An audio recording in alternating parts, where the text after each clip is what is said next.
Dear viewers, Assalamu alaikum. I am Mr. Mohammad Imran Khan, an assistant English teacher of Madhwal Bhumukhi High School. Today I have come here to give you a presentation on narration.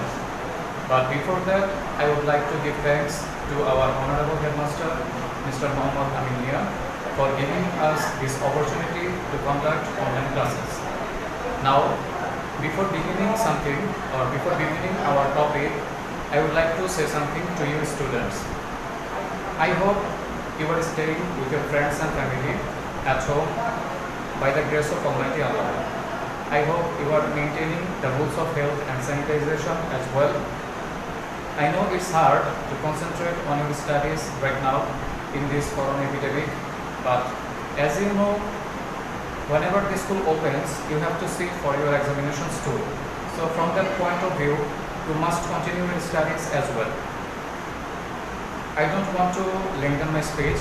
Now I am welcoming you to my presentation.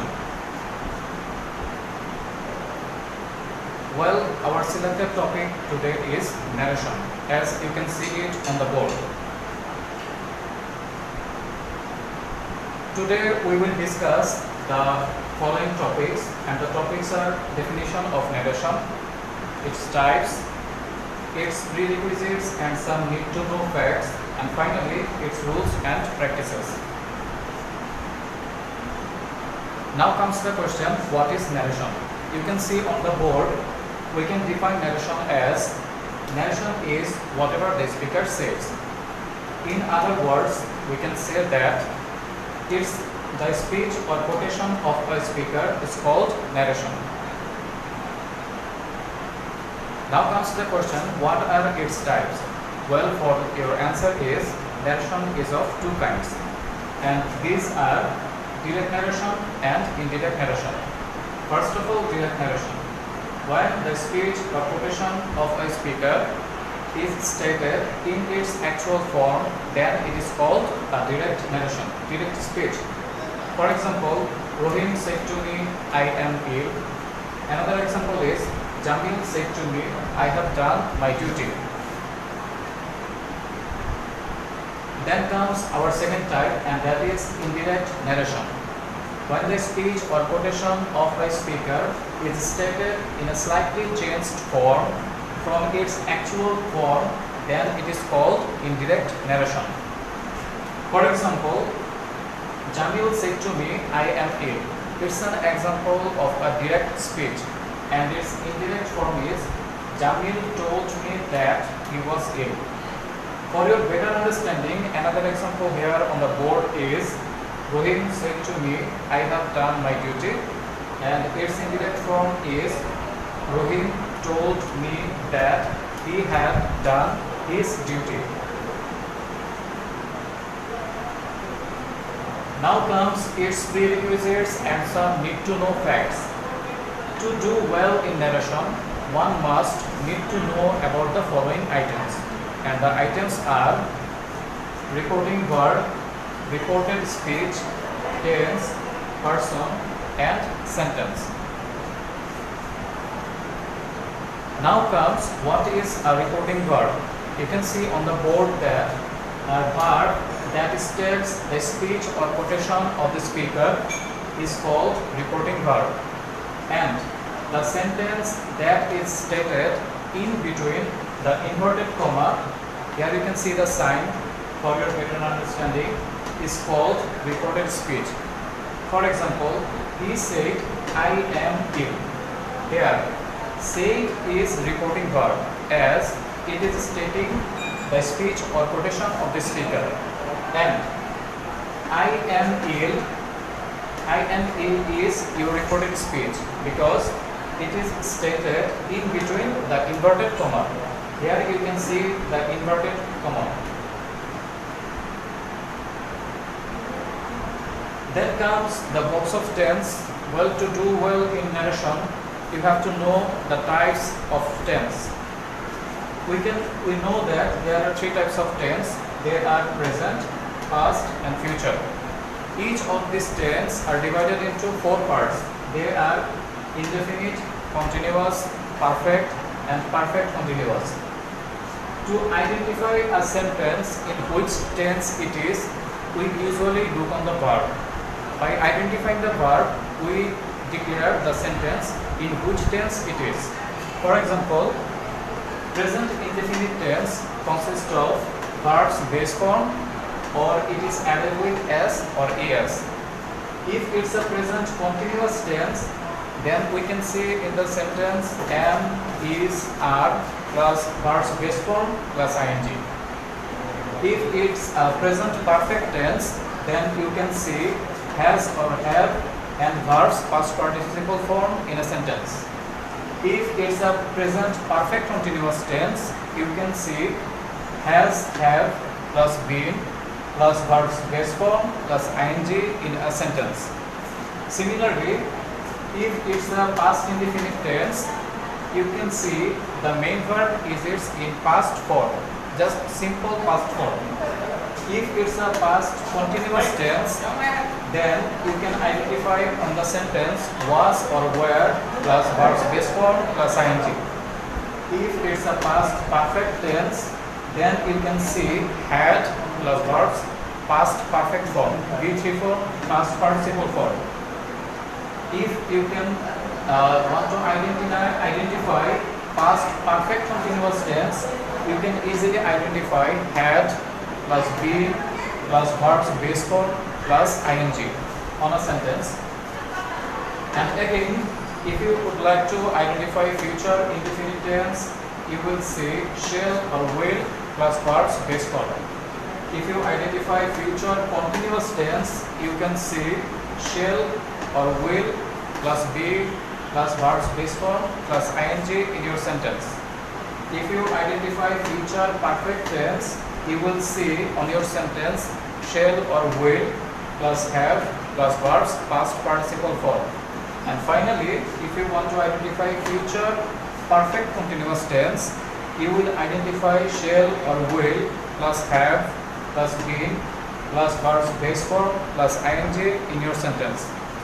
I hope you can easily understand the structures of tense from the following slide. Our next slide is about person.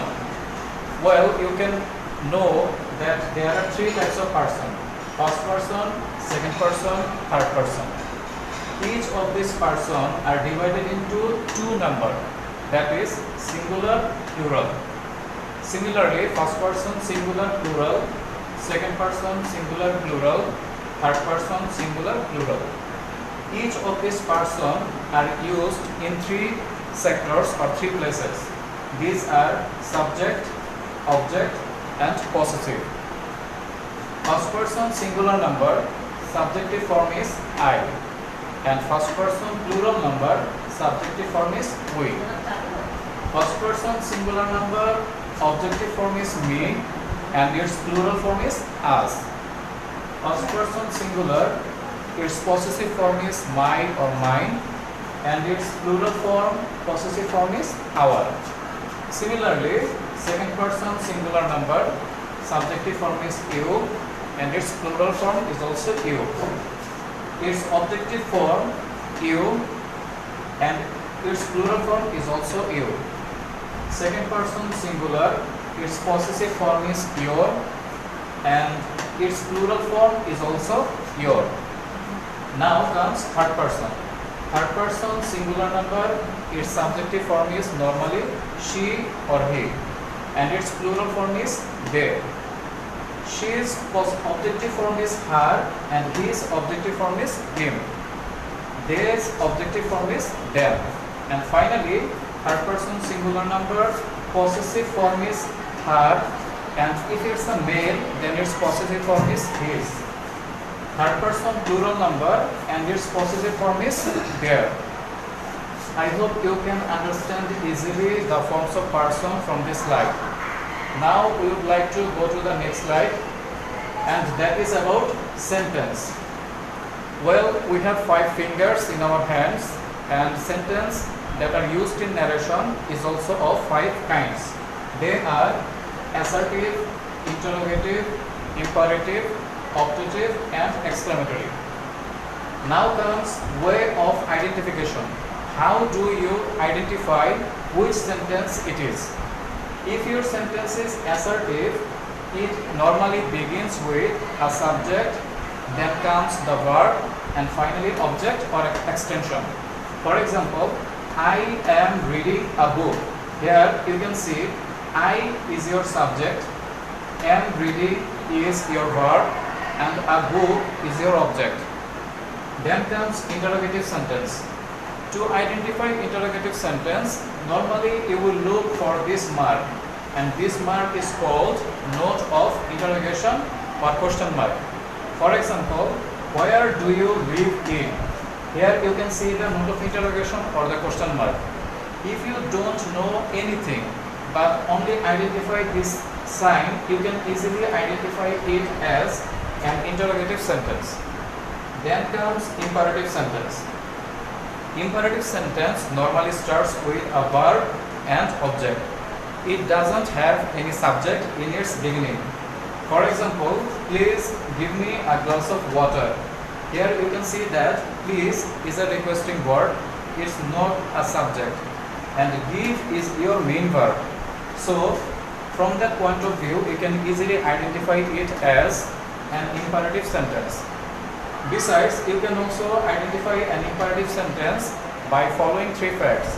That is, imperative sentence states request, advising, or ordering. Then our next sentence is optative sentence. To identify optative sentence, you can easily look for this modal verb, and that is may. Now you can ask me, or you can ask yourself, why may is used in an optative sentence? Well, the answer is using of may as probability. For example, you may shine in life. If you want to shine in life, you have to work hard or to read hard. But here you can see the red mark may, and this may tells you that it's an optative sentence. Finally comes exclamatory sentence. And to identify exclamatory sentence, you will look for this mark. And this mark is called note of exclamation or exclamatory mark. Our example is, what a fine bird it is. It's a state of wonder, and you can easily see this mark, note of exclamation or exclamation mark here. And by identifying this mark, you can easily tell that this sentence is an example of an exclamatory sentence. I hope you understand the types of sentence and its way of identification, and you can easily look at the examples for your better understanding. Now comes a structure of sentence-based narration. In our previous slide, we have discussed about the types of sentences. Now, these 5 types of sentences are used in narration. You can see the types: assertive, interrogative, imperative, optative, and exclamatory. Then comes reporting verbs part. Reporting verb normally consists of 3 parts, and these are subject, verb, object, if there is any. Each of these 5 sentences starts with a subject. You can see the subject here at the beginning of each of the sentences. Then comes the verb. What will happen or what will transform the verb? In assertive sentence, the verb will be said or told. In interrogative sentence, the verb will be asked. In imperative sentence, the verb will be ordered, requested, or advised. In optative sentence, the verb will be wished or prayed. In exclamatory sentence, the verb will be exclaimed with joy, sorrow, or wonder, depending on the types of the sentence. And object, what will happen about the objects? In assertive sentence, you will use the object if there is any. In interrogative sentence, you will use the object if there is any. And similarly, in imperative sentence, you will use the object if there is any. But normally, in optative sentence and in exclamatory sentence, we do not use the object normally. Then comes the inverted comma. What will happen on the inverted comma? or to the inverted comma. In assertive sentence, the inverted comma transforms into that. In interrogative sentence, the inverted comma transforms into WH word or if. If your sentence begins with a WH word, that means how, what, when, where, which, why, whatever it is, you will use this word here. Or if your interrogative sentence begins with an auxiliary verb, then you will use if in place of that inverted comma. In imperative sentence, the inverted comma transforms into to or not to. Well, if your sentence is affirmative, then you will use to, and if the sentence is negative, then you will use not to. In optative sentence, the inverted comma transforms into that.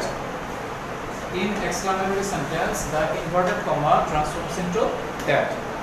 Now comes reported speech part. What will happen in that part? This part normally consists of three parts, and these are subject, verb, extension. In assertive sentence, you will use this three part, subject, verb, extension, and change it accordingly if there is any necessary. In interrogative sentence, you will transform this part as well, that is subject, verb, extension.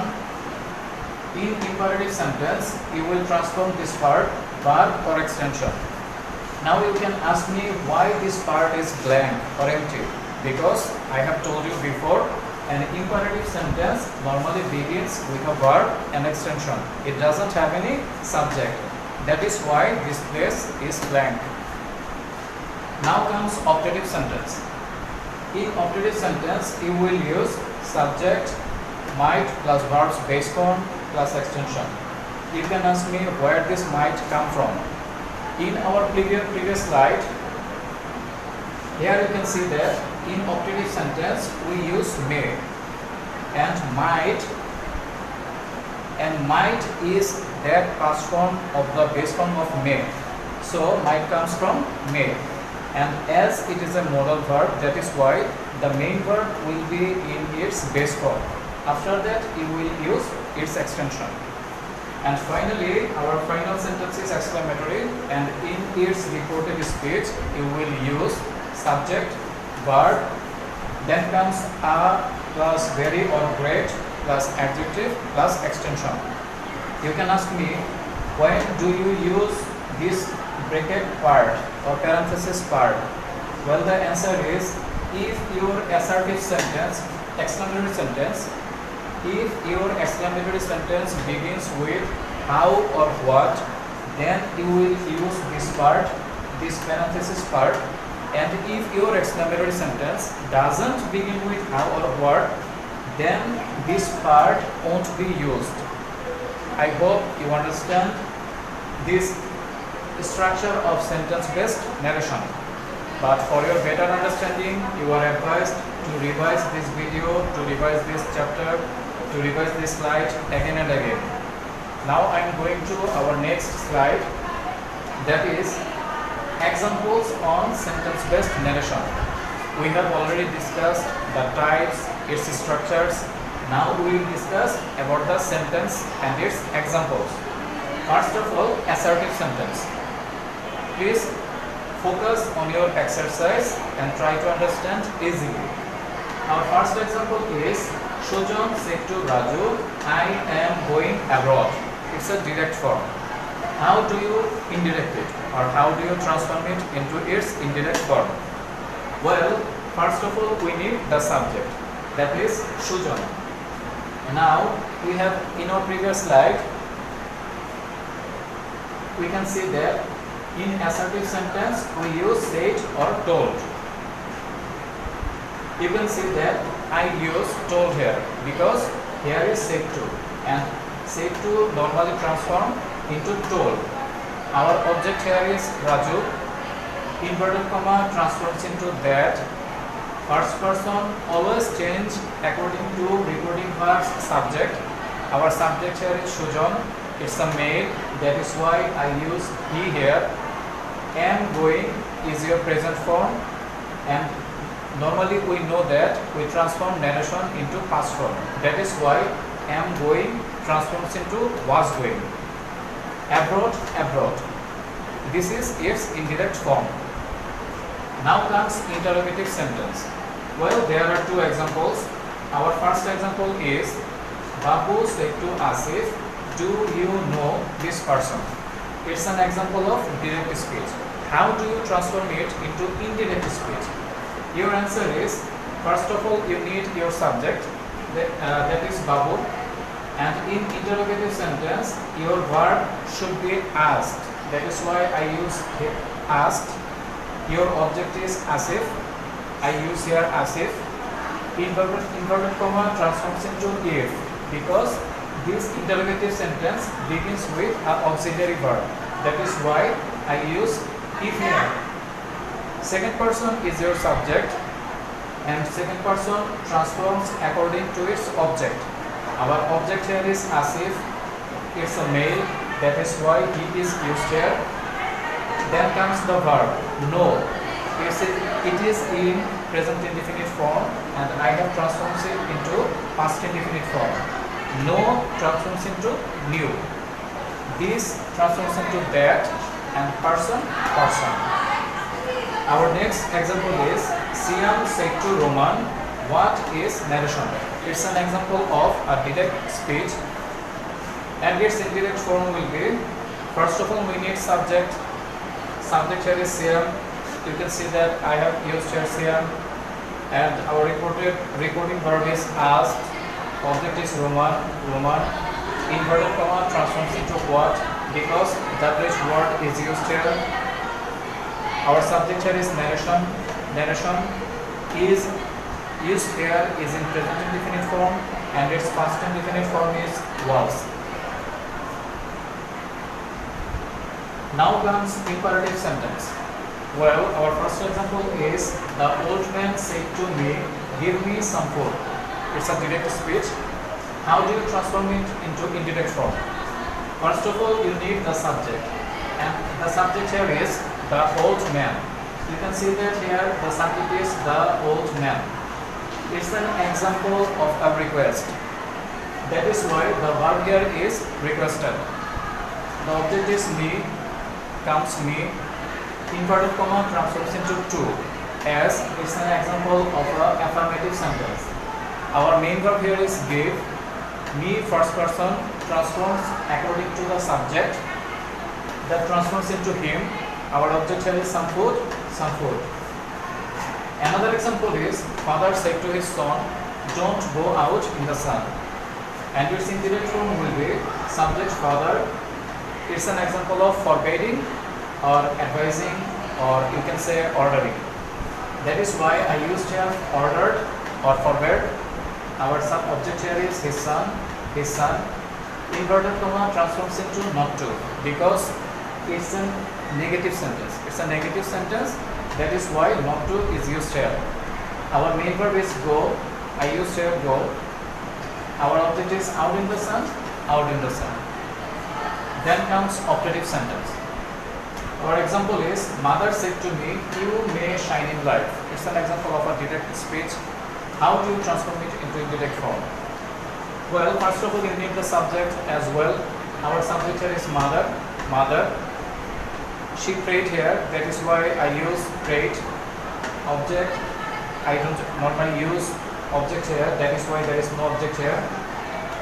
Inverted comma transforms into that. Second person is your subject.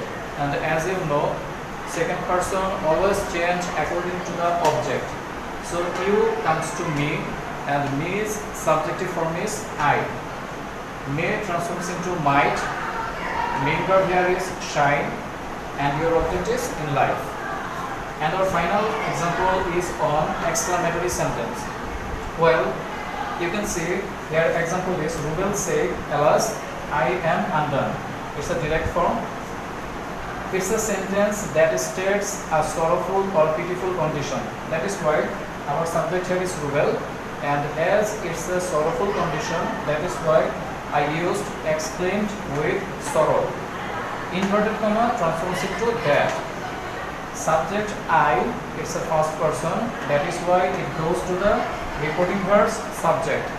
And our subject is Rubel, he is a male, that is why I transforms into he. Our verb here is am, it's a present indefinite form, and its past form is was. And finally our object is undone, undone. Our second example is about Sajjad said, what a nice garden it is.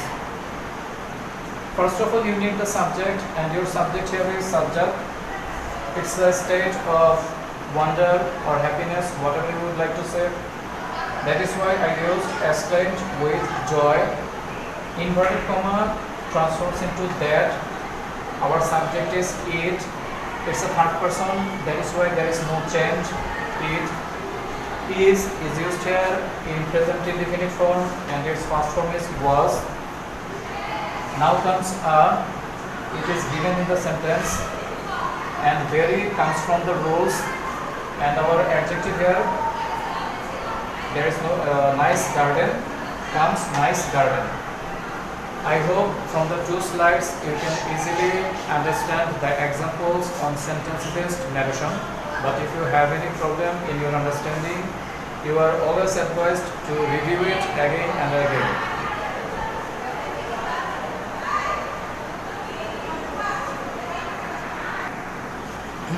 Well, our next slide is about some words that transform from direct speech to indirect speech. There are usually some words that normally transforms from direct to indirect, and the words are this transforms into that, these, those, there, there, come, go, thus, so, whither, whither, now, then, today, that day, tonight, that night, tomorrow, the following day, yesterday, the previous day, and finally sir transforms into respectfully. Now comes transformation of tense. Don't get frightened by seeing this large chart, large slide. I am telling you in short, in a summary. Narration usually transforms into past form. That is the key thing, that is the main thing. If your reported speech is in present indefinite tense, you will transform it into past indefinite tense. You can easily see an example here. Rana said, I am busy now. And your indirect form will be, Rana said that he was busy then. Here, am is transforms into was. Why? Because it is in present indefinite form, and we know that if your reported speech is in present indefinite form, you will transform it into past indefinite form. Similarly, present continuous tense transforms into past continuous, present perfect, past perfect, present perfect continuous tense transforms into past perfect continuous tense. Now comes, what if your sentence is in past indefinite tense? What will happen? Well, your answer is, it will transform into past perfect tense. For example, she said, I took tea. Here your verb is took. It is in past indefinite form, and you can see the solution here. Subject she, verb said, and that comes from inverted comma.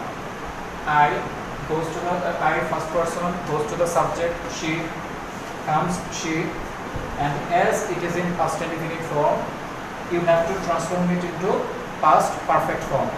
That is why have is used here, and after that to transforms into taken, and your object is T. Similarly, past continuous tense transforms into past perfect continuous tense. What will happen if your sentence is in past perfect tense or is in past perfect continuous tense? You can see the red mark here. Why do I use it, this red mark? For your better understanding.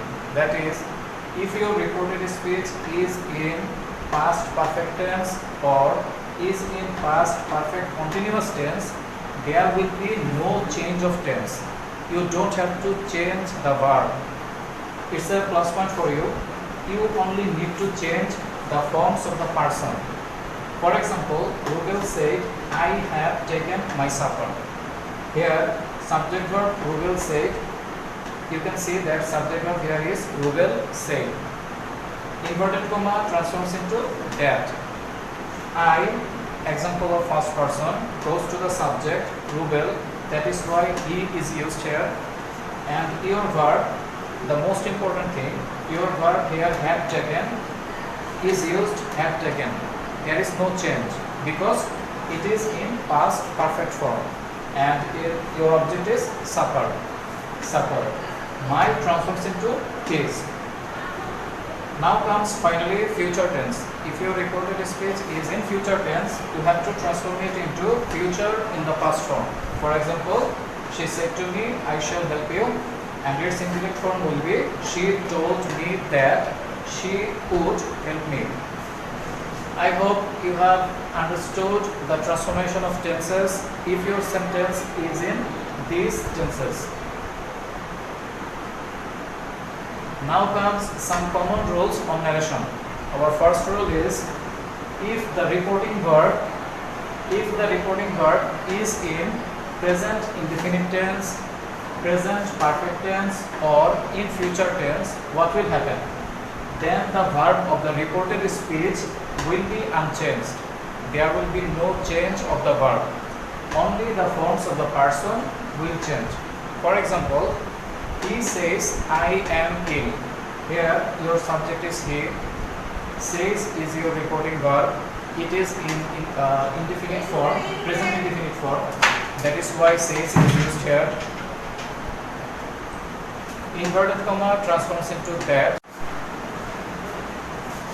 Our second rule is if we is used to indicate human race or to indicate both the person, both the speaker and the person spoken to, then it will be used in an unchanged form in indirect speech. For example, the teacher said, we are mortal. Its indirect form will be, your subject here is the teacher, said, inverted comma transforms into that, we is your subject. Here we indicate here human race, that is why it is used in an unchanged form, and verb will be unchanged to are, and your object is mortal. Our second example is, he said to me, we should do our duty. Its indirect form should be like this, he told me that we should do our duty. You can ask me why this we is unchanged here. Well, your answer is this we indicates the person speaking and the person spoken to. That is why we is used in an unchanged form. Our third rule is if reported speech subject is first person, that is I or we, then it will be changed according to reporting verb's subject. For example, Rifat said, I shall do my homework. Here you can see the underlined part. Rifat is reporting verb's subject and I is reported speech subject. I is first person, that is why it will change according to reporting verb's subject, that is Rifat. Rifat is a boy or male, that is why I transforms into he. Now look at the solution. First of all, you need the subject. Rifat, verb is said, inverted comma transforms into that. I goes to Rifat, that is why he. Shall transforms into should. Do. My first person will be changed according to subject. That is why my transforms into his, and your object is homework. Then our next rule is if reported speech subject is second person, that means you, then it will change according to reporting verb's object. For example, mother said to me, you will go home tomorrow. You can see the underlined part here.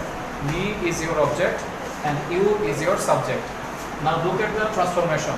Your subject here is mother, said to transforms into told, object me, inverted comma transforms into that, you goes to me and me subjective form is I, will transforms into would, main verb is go, and your extension is home tomorrow, home the next day. As you have already known, tomorrow transforms into the next day. Our next rule is if reported speech subject is third person. Now you can ask me what is third person. Third persons are those except I, we, you. What will happen then? Well, then it will be changed. It will be unchanged. For example, I say to you, he has done his duty. You can see the underlined part here. He, it's an example of third person. That is why it will be unchanged. Now let's look at its transformation. I told you that he had done his duty. Here he is unchanged because it's an example of third person. Our next rule is about must. If must is used in simple meaning, then have to is used in its indirect form. Look at the example. He said, I must write a letter. Here must is used in a simple meaning because he can write the letter now or he can write the letter later or next time. That is why have to is used in place of must. Now look at the transformation. Subject he, verb said, inverted comma transforms into that. I goes to subject, that is why he must transforms into have to, and your extension is write a letter, write a letter. Now look at the second example. Father said to me, you must respect your elders. Subject father, said to transforms into told, object me, inverted comma transforms into that, subject you, second person, that is why it will be changed according to the object, and me is first person, me subjective form is I. Must will be unchanged because it is used in obligatory form. You can see the rules here. On the contrary, if it is used in obligatory meaning, then it will be unchanged in its indirect form. You can see that must is used here in its indirect, in its unchanged form because it is used in an obligatory meaning here. Our next rule is about if there is thank you in a sentence. For example, Pauline said to me, thank you. If thank you is there, what will happen? First of all, you need a subject, and your subject here is Pauline. Then comes the verb's past form. Your verb here is thank, and thanks past form is thanked. Then comes the object. Your object here is me. I used here me. So how do I solve this example? For your understanding, you can see the structure here. The structure will be subject plus thank, thanks or thanked plus object. You need to use these three forms of verb according to your tense. If there is goodbye in a sentence, for example, she said to me goodbye. Its indirect form will be she bade me goodbye. Your structure will be, first of all, you need your subject. Your subject is she, then comes bade, bades or bade. I used here bade because it's an example of past indefinite tense. Then comes object. Our object here is me, that is why I used me. And then comes the goodbye word, and I used here goodbye. Our next rule is about if there is good morning, good noon, good afternoon, good evening, good night. If there is a wishing word in your sentence, then what will happen? For example, Sohan said to Rohan, good morning. It's a wishing word. What will you do? Or how do you solve it? Well, the structure will be, first of all, you need your subject. Your subject is Sohan, then comes the transformation of verb.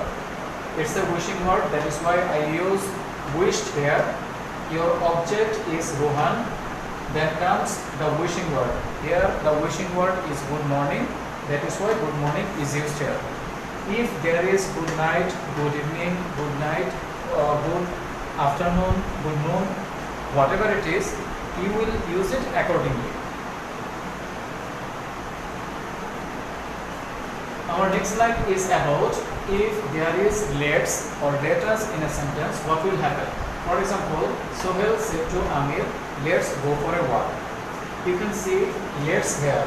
How do you solve it or how do you transform it into its indirect form? Here the structure will be, first of all you need the subject. Your subject is Sohel. You can see that Sohel is here. That comes proposed or proposed. It's an example of past indefinite tense. That is why I used here proposed. Your object is Amir. Then comes they or we. You can ask me, when do you use they or we? If both the subject and the object are third person, then you will use they. If both the subject and the object is first person, then you will use we. But what will happen if the subject is third person or the object is first person? In other words, what will happen if the subject is first person and the object is third person? In that case, you also use we. As we can see that in this example, our subject is third person and our object is third person. Both are third person. That is why I use they here. You also use they. Then comes should.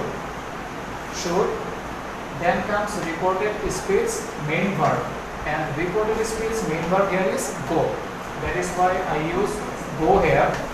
And then comes extension. And our extension is for our.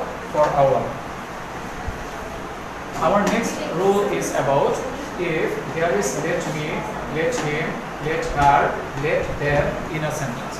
For example, she said to me, let me buy you a gift. Here you can see that me. Now how do you change it or how do you transform it? Well, the structure will be, first of all you need the subject. You can see that subject here she. Then comes verb, said to. Said to transforms into told. Then comes object. Object here is me. That is why I use me here. Then comes reported speech subject. Reported speech subjective form is here me.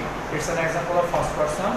And we already know that first person transforms according to reporting verb subject. That is why I use she here. Then comes might. It comes from the rules. Might. Then comes verb. Here verb is buy. Then comes extension. And extension is you a gift. You is second person. Second person always transforms according to your object. Your object here is me. That is why you transforms into me. And your extension here is a gift, a gift. Our final rule is here, and that is if someone is addressed in a sentence. For example, the man said to us, friends, help me. He doesn't know us, but still he addresses us as friends. Now, how do you transform this type of sentence? Well, the structure will be, first of all, you need to use addressing. Here you can see that I use addressing here. Then comes object, if any. Our object here is us. That is why I use us. Then comes as. It comes from the rules. As. Then comes given addressing word. Our given addressing word here is friends. That is why I use friends here. Then comes reporting verbs subject.